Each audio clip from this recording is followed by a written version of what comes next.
l'échelle de prix. Antoine de Tassigny. Dans le Calvados désormais, certains hésiteront peut-être avant d'appeler les pompiers. Pour débloquer l'ascenseur dans lequel vous êtes enfermé, ou pour faire stopper l'alarme incendie défectueuse de votre voisin absent, vous débourserez 463 €. Si une personne âgée tombe et qu'elle a besoin d'être relevée, il vous en coûtera 241 €. Est-ce nouveau? Non, cette grille tarifaire n'est pas une révolution. Certains départements comme les Yvelines, le Val d'Oise ou la Moselle facturent depuis plusieurs années déjà des interventions dites de confort, non urgentes, qui ne rentrent pas dans le domaine du service public. Par exemple, une ouverture de porte par un pompier du Val d'Oise coûte 200 €. Les interventions chez les particuliers sur les nids de guêpes sont elles aussi facturées. Pourquoi faut-il payer certaines interventions?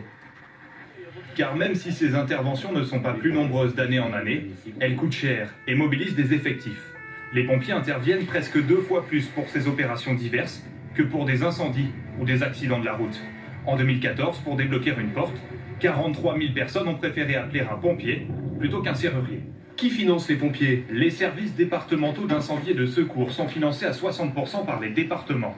Ils coûtent 5 milliards d'euros par an au total. Pour assurer leur fonctionnement, chaque contribuable paye donc 80 € en moyenne.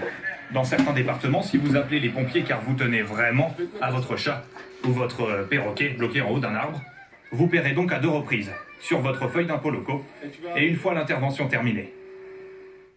Des pompiers qui ont été très sollicités ces dernières 24 heures, près de 15 000